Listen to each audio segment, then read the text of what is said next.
வணக்கம் நண்பர்களே, எல்லோரும் எப்படி இருக்கீங்க? நலமா இருக்கீங்களா? நான் பாரம்பரிய ஜோதிடர் பா. ரவிக்குமார். இப்போ நாம் பார்க்கக்கூடிய தலைப்பு பார்த்தீங்கன்னா சுக்கிரன் பெயர்ச்சி பலன்கள் 2024. இந்த சுக்கிர பெயர்ச்சி பார்த்தீங்கன்னா ஆகக்கூடிய ஒரு தருணம் பார்த்தீங்க அப்படின்னா தமிழுக்கு ஆவணி மாதம் 9ஆம் தேதி ஞாயிற்றுக்கிழமை முதல் புரட்டாசி மாதம் 3ஆம் தேதி அதாவது வியாழக்கிழமை வரை, ஆங்கிலத்துக்கு சொல்லணும் அப்படின்னா ஆகஸ்ட் மாதம் 25ஆம் தேதி முதல் இன்னைக்கு செப்டம்பர் மாதம் 19ஆம் தேதி வரை கிட்டத்தட்ட இந்த 26 நாட்கள் நடக்கக்கூடிய இந்த சுக்கிரன் பயிற்சி அதாவதுன்றது இந்த சிம்ம ராசிக்காரங்களுக்கு சாதகமா இருப்பாரா அல்லது பாதகமா இருப்பாரா, அதை பற்றி தான் இந்த காணொலியில பார்த்துட்டு இருக்கிறோம். அப்படியேப்பட்ட இந்த சுக்கிரன் பயிற்சி பொதுவாக பார்த்தீங்கன்னா இந்த சிம்ம ராசியில் பிறந்தவங்களுக்கு சாதகமா இருப்பாரா பாதகமா இருப்பாரா அப்படி பார்த்தீங்கன்னா பொதுவாக பார்த்தீங்கன்னா இந்த சிம்ம ராசிக்கு வரக்கூடிய நட்சத்திரங்கள் முதல்ல என்ன அப்படின்னு பார்த்தீங்கன்னா கேது பகவானுடைய நட்சத்திரமான மகம் நட்சத்திரம் 4 பாதங்கள், அதன் பிறகு வரக்கூடிய சுக்கிரனுடைய நட்சத்திரமான இன்னைக்கு பூரம் நட்சத்திரம் 4 பாதங்கள், அதன் பிறகு வரக்கூடிய சூரியனுடைய நட்சத்திரமான கட்டன்றது உத்திர நட்சத்திரம் 1 பாதம். அப்ப இந்த 3 நட்சத்திரங்களும் 9 பாதங்களும் அடங்கிய ஒரு அருமையான ராசி, மிக ஒரு அற்புதமான ராசி இந்த சிம்ம ராசி. சிம்ம ராசிக்கு அதிபதி யாருன்னு பார்த்தீங்கன்னா சூரிய பகவான், அதாவது ஒளி கிரகம் சொல்லுவாங்க. உலகத்துக்கே ஒளி கிரகம் யாருன்னு பார்த்தீங்கன்னா சூரியன் மட்டும்தான். இவ மற்ற கிரகங்கள் மேல பார்த்தீங்கன்னா கை போட்டுட்டு போயிடலாம், இணைஞ்சு போயிடலாம், நட்பா போயிடலாம். ஆனா உங்க ராசியில மட்டும் பார்த்தீங்கன்னா அப்படி போகவே முடியாது. அதாவது பார்க்கும்போது ஸ்டேட்டஸ் பார்க்கக்கூடியவர் யாருன்னா சூரியன் மட்டும்தான். மேக்சிமம் சூரியன் பார்த்தீங்கன்னா எல்லாருக்கிட்டுமே பார்த்தீங்கன்னா கொஞ்சம் டிஸ்டன்ஸ் மெயின்டைன் பண்றவர் யாருன்னா அதாவது சூரியன் மட்டும்தான். அப்படி இருக்கக்கூடிய காலகட்டத்துக்கு பார்த்தீங்கன்னா இந்த சிம்ம ராசியில பிறந்தவங்களுக்கு இந்த சுக்கிரன் சாதகமா இல்ல பாதகமா அப்படின்னு பார்த்தீங்கன்னா இப்ப சுக்கிரன் திசை அப்படின்னு எடுத்துட்டீங்கன்னா இருக்கிறதுலயே அதிக வருஷம் உள்ள திசை பார்த்தா சுக்கிரன் திசை தான். 20 வருஷம் கிட்டத்தட்ட இந்த சுக்கிரன் திசைக்கு எல்லாமே கீழே தான். சனி 19, ராகு 18, புதன் 17, குரு 16 எல்லாமே கீழே தான். மேக்சிமம் அதிக திசை கொண்டவர் யாருன்னா சுக்கிரன் தான், 20 வருஷம். அதே மாதிரி ஒரு வீட்டில இருந்து இன்னொரு வீட்டுக்கு மாறக்கூடிய தன்மை கொண்டவர் பார்த்தீங்கன்னா ஒரு மாதத்துக்கு ஒரு தடவை மாறக்கூடிய தன்மை கொண்டவர் யாருன்னா இந்த சுக்கிரன் தான் கிரக பயிற்சியில. அப்ப இந்த சுக்கிரன் யாரு, அவர் அடிப்படையா எப்படியாப்பட்டவர் அப்படின்னு பாத்தீங்கன்னா இன்னைக்கு பாத்தீங்கன்னா பெண் கிரகம். சுக்கிரன்றவர் ஒரு பெண். அதே மாதிரி பாத்தீங்க அப்படின்னா வெள்ளை நிறம் கொண்டவர். பொதுவா இவருக்கு வெள்ளை ஆடை அப்படின்றது ரொம்ப பிடிக்கும், வெள்ளை நிறம் கொண்டவர். அதனால பாத்தீங்கன்னா இந்த காலகட்டத்தில் அதாவது இந்த ஆகஸ்ட் 25 இருந்து செப்டம்பர் 19 வரைக்கும் வெள்ளை ஆடை உடுத்தி இன்னைக்கு பாத்தீங்கன்னா வெண்பட்டு, அதாவது வெண்பட்டு ஆடை லட்சுமிக்கு, அதாவதுன்றது யாருன்னா கடவுள் இருக்கிறாருல, லட்சுமி இருக்கிறாரு இல்லைங்களா, லட்சுமிக்கு வெண்பட்ட ஆடை உடுத்தி இன்னைக்கு பாத்தீங்கன்னா இன்னைக்கு வெள்ளிக்கிழமை இன்னைக்கு சுக்கிர பகவானை வணங்குறது ரொம்ப நல்லது. அதே மாதிரி பாத்தீங்க அப்படின்னா ஸ்வீட் வகை, அதாவது தித்திப்புன்னு சொல்லுவாங்க, இனிப்பு வகை சேர்ந்தவர் தான் இந்த சுக்கிரன். அதே மாதிரி பாத்தீங்கன்னா இன்னைக்கு இந்த உலோகம் சொல்லுவாங்க இல்லைங்களா, அந்த உலோகத்துல பாத்தீங்க அப்படின்னா சுக்கிரனுக்கு உகந்த உலோகம் பாத்தீங்கன்னா வெள்ளி. அதே மாதிரி பாத்தீங்கன்னா ராசிக்கல் அப்படின்னு பாத்தீங்கன்னா போடுறதுலயே வசதி கொண்டவர் யாருன்னா அந்த சுக்கிரன் தான். அதனாலதான் வைரக்கல் போடணும்னு சொல்லுவாங்க. அப்படி இருக்கக்கூடிய காலகட்டத்தில் பாத்தீங்கன்னா இப்ப உங்க ராசிக்கு 2ஆம் பாவகத்துல, அதாவது கன்னி ராசியில பாத்தீங்கன்னா சுக்கிர பகவான் இப்ப என்ன பண்ணிருக்கிறாருன்னா நீச்சம் அடைஞ்சிருக்கிறாரு.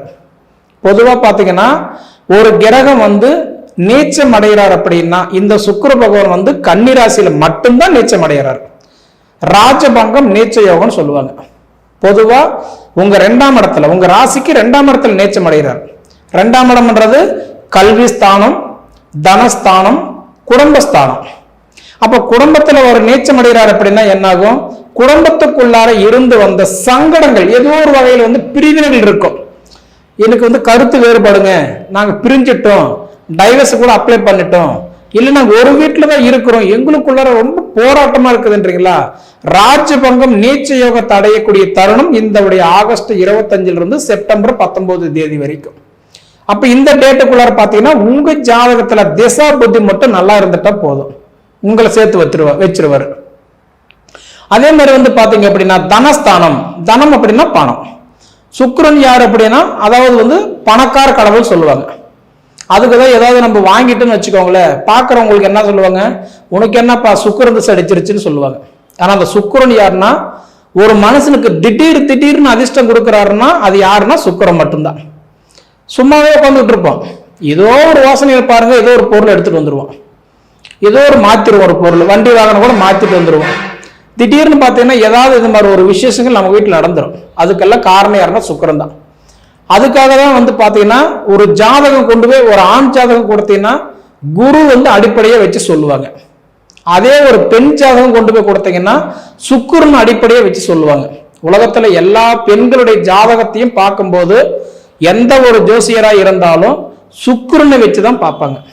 அப்ப அந்த சுக்கிரனாகப்பட்டது உங்களுக்கு தனஸ்தானத்திலையும் குடும்பஸ்தானத்திலையும் கல்வி ஸ்தானத்திலையும் இருக்கிறார் இல்லைங்களா. அப்ப வந்து பாத்தீங்கன்னா இந்த தருணம் சிம்மராசியில பிறந்தவங்களுக்கு படிப்பு கண்டிப்பா சூப்பரா இருக்கும்.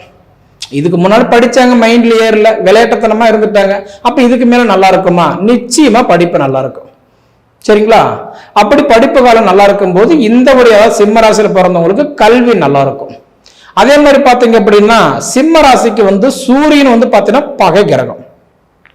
பொதுவா சுக்கிரன் உங்க வீட்டுல வந்து உட்காரும் போது என்ன பண்ணுவாருன்னா பகை. அப்ப மற்றவங்களுக்கு கெடுதல் மட்டும் தான் பண்ணுவார். இப்போ உங்க வீட்டுல இருந்து 2ஆம் இடம் கிட்டத்தட்ட அப்படி சொல்லணும் அப்படின்னா இந்த ஒரு மாசம் கிட்டத்தட்ட எப்படி சொல்றதுன்னா இந்த ஆவணி மாசம் 9 தேதிக்கு முன்னாடி வந்து பாத்தீங்க அப்படின்னா ஒரு மாசத்துக்கு கிட்டத்தட்ட உங்களுக்கு ரொம்ப கஷ்டமா இருந்திருக்கணும், போராட்டமா இருந்திருக்கணும். என்னடா நம்ம வாழ்க்கை இப்படி இருக்குது. ஏன்னா சுக்கிரன் வந்து உங்க வீட்டுல உட்காரும் போது என்ன பண்ணிட்டாருன்னா பகைப்பட்ட கிரகம். அப்ப இந்த ஒரு மாசத்துல குழப்பங்கள் நிறைய கொடுத்திருப்பாரு, ரொம்ப மன டென்ஷன் கொடுத்திருப்பாரு, பிரஷர் அதிகமா கொடுத்திருப்பாரு.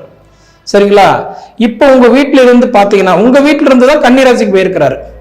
கிட்டத்தட்ட பாத்தீங்கன்னா ஒரு மாச காலமா இன்னைக்கு வந்து பாத்தீங்கன்னா சிம்ம ராசியில இருந்துட்டு பகையா இருந்துட்டு இப்ப வந்து புதன் வீட்டுக்கு வந்து பாத்தீங்க அப்படின்னா அறிவுக்காரகன், மூலக்காரகன், கல்விக்காரகன். அதாவது வந்து ஒருத்தருடைய மைண்ட் ஃப்ரெஷ் ஆக்குறது யாருன்னா புதன் மட்டும்தான்.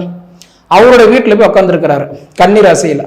அப்ப நீச்சம் அடைஞ்சிருக்கிறதுனால 100% நல்ல ஒரு வாய்ப்பை உங்களுக்கு ஏற்படுத்தி கொடுத்துருவாரு. ஏன்னா புதனோட சுக்கிரன் சேர்க்கை அப்படின்னு பாத்தீங்கன்னா அதாவது குறிப்பிட்டு சொல்லணும் அப்படின்னா இந்த பூர நட்சத்திரத்துல பிறந்தவங்களுக்கு எல்லாம் பாத்தீங்கன்னா அதிபதி சுக்கிரன் தான். அப்ப உங்க நட்சத்திரத்துக்கு அதிபதி சுக்கிரன். அப்ப இந்த சுக்கிர பயிற்சி ஆகக்கூடிய காலகட்டத்துல எல்லாம் பாத்தீங்கன்னா உங்களுக்கு ப்ரமோஷன் கிடைக்கிறது நிறைய வாய்ப்பு இருக்கு. ப்ரமோஷன், சம்பள உயர்வு, இப்ப டிரான்ஸ்ஃபர்ல எதிர்பார்த்துட்டு இருக்குங்க அப்படின்னா கண்டிப்பா மாறலாம். அதே மாதிரி வந்து படிச்சுட்டு எனக்கு வேலை கிடைக்காது, நம்ம சும்மா சுத்திட்டு இருக்கிற எனக்கெல்லாம் மாறுமா? கண்டிப்பா நடக்கும். அதே மாதிரி எனக்கு திருமணம் எதிர்பார்க்கிறவங்களுக்கு எல்லாம் பார்த்தீங்கன்னா இப்ப திருமணம் நல்லா இருக்கும். ஏன்னா சுக்கிரன் வந்து இப்ப குடும்பஸ்தானத்துல உட்கார்ந்துருக்கிறார். குடும்பம் அப்படின்னா திருமணம், குழந்தை குட்டி, குடும்பம் தானே. அப்படி பாத்தீங்கன்னா இப்ப திருமணத்தை எதிர்பார்த்துட்டு இருக்கிறவங்களுக்கெல்லாம் இந்த நான் சொன்ன மாதிரி ஆகஸ்ட் 25 இருந்து செப்டம்பர் 19 தேதிக்குள்ளார கண்டிப்பா உங்களுக்கு அதாவதுன்றது திருமண வாய்ப்பை ஏற்படுத்தி கொடுத்துருவார். ரொம்ப வருஷமா டிலே ஆயிட்டு இருந்தா கூட அது உங்க ஜாதகத்துல திசா புத்தி நல்லா இருந்து தோஷங்கள் எல்லாம் இல்லை அப்படின்னா நான் சொல்ற டேட்டுக்குள்ளார கல்யாணமே கூட ஆயிடும். சரிங்களா? அதே மாதிரி வந்து பாத்தீங்கன்னா இப்ப வந்து உங்க ராசிக்கு பொதுவா பாத்தீங்கன்னா ஒவ்வொரு ராசிக்கும் 5ஆம் இடம், 7ஆம் இடம், 9ஆம் இடம் நல்லா இருக்கணும். அப்ப சிம்ம ராசிக்கு 5ஆம் இடம்ன்றது யாரு? தனுசு ராசி. தனுசு ராசிக்கு அதிபதி யாரு? குரு பகவான். இப்ப குரு உங்களுக்கு எத்தனாம் இடத்துல இருக்கிறாரு? 10ல இருக்கிறாரு. 10ல குரு இருந்தால் பதவி கூட பறி போக மாட்டான். அப்ப இந்த அரசாங்க வேலை செய்யறவங்களுக்கு, அரசியல்வாதியா இருக்கிறவங்களுக்கு, அதாவது யூனிஃபார்ம் தொட்டு வேலை செய்யறவங்களுக்கு எல்லாம் பாத்தீங்கன்னா இப்ப கொஞ்சம் கவனமான நேரம் இந்த சுக்கிர பயிற்சி. பொதுவாக இந்த சுக்கிர பயிற்சி நான் சொன்ன மாதிரி அதாவது செப்டம்பர் அதாவதுன்றது ஆகஸ்ட் 25 இருந்து செப்டம்பர் வந்து 19 தேதிக்குள்ளார அதாவதுன்றது கவர்மெண்ட் வேலை செய்யறவங்களுக்கு, யூனிஃபார்ம் தொட்டு வேலை செய்யறவங்களுக்கு, அரசாங்க வேலை செய்யறவங்களுக்கு எல்லாம் பார்த்தீங்கன்னா கொஞ்சம் கவனமா இருக்க வேண்டிய நேரம். அப்படி இருக்கக்கூடிய காலகட்டங்கள் வந்து பார்த்துட்டீங்கன்னா கும்பராசிக்கு அதிபதி சனி பகவான். பொதுவாக 7ஆம் இடம் வந்து கும்பராசி பார்க்கிறாரு. அப்ப கும்பராசிக்கு அதிபதி யாரு? சனி. சனி வந்து இப்ப உங்களுக்கு ஆட்சியா இருக்கிறாரு. அப்ப ஆட்சி எத்தனாம் இடத்துல இருக்கிறாரு? 7ஆம் இடத்துல இருக்கிறாரு. 7ஆம் இடம்னா கலஸ்தரஸ்தானம். அப்ப கலஸ்தரஸ்தானத்துல குரு இருக்கிறாரு அப்படின்னா நிச்சயம் வந்து பாத்தீங்க அப்படின்னா அதாவது வந்து சனி இருக்கிறதுனால கும்பராசியில சனி ஆட்சியா இருக்கிறதுனால திருமணம் இப்ப நிறைய பேருக்கு எல்லாம் பாத்தீங்கன்னா கல்யாணம்ன்றது ரொம்ப கேள்விக்குறியாவே இருக்கும். பாக்குறவங்களுக்கு கல்யாணம் ஆகும், அப்ப நமக்கு ஆகல. என்ன காரணம்? ஐடியா கூட சொல்றோம், ஐடியா கேட்டு போறவங்களுக்கு நல்லா இருக்கிறாங்க. அப்ப நமக்கு ஏதோ ஒரு வகையில தாமதம் ஆகுது. அதுக்கு என்ன ரீசன்? இதெல்லாம் கூட்டி கழிச்சு பார்த்தீங்கன்னா உங்களுக்கு பொதுவாக 7ஆம் இடத்துல சனி இப்ப ஆட்சியா இருக்கிறதுனால மாங்கல்ய யோகம் இந்த நான் சொல்ற டேட்டுக்குள்ளார ஆவணி 9ல இருந்து அதாவது புரட்டாசி 3க்குள்ளார திருமண யோகம் சூப்பரா அமைஞ்சிறதுக்கு வாய்ப்பு இருக்குது. அதே மாதிரி பாத்தீங்கன்னா அடுத்தது 9ஆம் இடமா மேச ராசி பார்க்கிறாரு. மேச ராசிக்கு அதிபதி செவ்வாய் பகவான். செவ்வாய் எங்க இருக்கிறாருன்னா இப்ப உங்க ராசிக்கு 11ஆம் இடத்துல இருக்கிறாரு, லாபஸ்தானத்துல இருக்கிறாரு. அப்ப செவ்வாய் காரத்துவம் யாரு? சகோதரன், அதாவது நம்மளுடைய குடும்பம்னு வச்சுக்கலாம், கூட பிறந்தவங்க. அப்ப ஏதோ ஒரு வகையில அவங்களால நமக்கு ஒரு வாய்ப்பு எதிர்பார்த்துட்டு இருக்கிறோம், ஒரு பணம் எதிர்பார்க்கிறோம், சொத்து எதிர்பார்க்கிறோம், அவங்களால நமக்கு ஏதோ ஒரு சப்போர்ட் எதிர்பார்க்கிறோம், கண்டிப்பா கிடைக்கிறதுக்கு வாய்ப்பு இருக்குது. பொதுவா சிம்மராசியில பிறந்தவங்களுக்கு பாத்தீங்கன்னா இன்னைக்கு புத்திர பாக்கியம், இப்ப குழந்தை பாக்கியம் எல்லாம் இப்ப எதிர்பார்த்துட்டு இருக்கிறவங்களுக்கு எல்லாம் பாத்தீங்கன்னா இப்ப பொதுவா அதாவதுன்றது சிம்ம ராசியில் இருந்து 5ஆம் இடத்துக்கு அதிபதி குரு பகவான் இல்லையா? அப்ப அந்த குரு பகவான் பொதுவா ஒருத்தருக்கு திருமணம் குழந்தை பாக்கியம் நல்லபடியா இருக்குமா அப்படின்னு யாரை பாக்குறோம்னா குரு தான் பாக்குறோம். அந்த குரு பகவான் போய் 10ல உட்காரும் போது யார் வீட்டுல உட்கார்ந்து இருக்கிறாரு? உங்க ராசிக்கு, அதாவதுன்றது இந்த சுக்கிர பயிற்சி ஆகுது இல்லைங்களா, அந்த சுக்கிரனுடைய வீட்லயே அவர் போய் நட்டு உட்கார்ந்து இருக்கிறாரு. அப்ப கண்டிப்பா குழந்தை பாக்கியம் இல்லாதவங்களுக்கு இந்த தருணம், இந்த சுக்கிர பயிற்சி குழந்தை பாக்கியத்தை கொடுத்துருவாரு. ஏங்க எல்லாருக்கும் குழந்தை பாக்கியம் இருக்குமா அப்படின்னு பாத்தீங்கன்னா அவங்க ஜாதகத்தை பொறுத்து இருக்குது. இப்போ பாத்தீங்கன்னா முதல் குழந்தை இருக்கும், 2வது குழந்தை இருக்காது, ஆண் குழந்தை இருக்கும், பெண் குழந்தை இருக்காது. ஏன் பெண் குழந்தை இருக்கும், ஆண் குழந்தை இருக்காது. அப்ப அவங்க ஜாதகத்துல புத்திர தோசை இருந்ததுன்னு வச்சுக்கோங்களேன், கண்டிப்பா தாமதமாகலாம். அவங்க ஜாதகம் நல்லா இருந்து தோஷம் இல்லாத திசா புத்தி நல்லா இருந்துச்சுன்னா நிச்சயமா இந்த நான் சொல்ற மாதிரி சுக்கிரன் பயிற்சி முடியறதுக்குள்ளார கண்டிப்பா கொடுத்துருவாரு. சரிங்களா? ஏன்னா அதே மாதிரி நம்ம தொழில் சார்ந்தது, ஹெல்த் சார்ந்தது, இது எல்லாமே ஓரளவுக்கு இந்த சுக்கிரன் பயிற்சி நமக்கு ஒரு மாற்றத்தை கொடுத்துருவார். அதனால எதுக்குமே நம்ம சுய ஜாதகம் எப்படி இருக்குது அது ஒரு தடவை பார்த்துக்கிடுங்க. சரிங்களா? சரி நேயர்களே, இதுக்கு முன்னாடி நம்ம தமிழ் ஜோதிடம் நேர சேனலை சப்ஸ்கிரைப் பண்ணாதவங்க சப்ஸ்கிரைப் பண்ணிக்கோங்க, உங்க நண்பர்களுக்கு ஷேர் பண்ணுங்க. இது தவிர உங்க பொன்னான நேரத்தை ஒதுக்கி எவ்வளவு நேரம் என்னுடைய காணொலி நீங்க முழுமையா பார்த்ததுக்கு மனசுல இருந்து கேட்டுக்கிறேன். நன்றிங்க.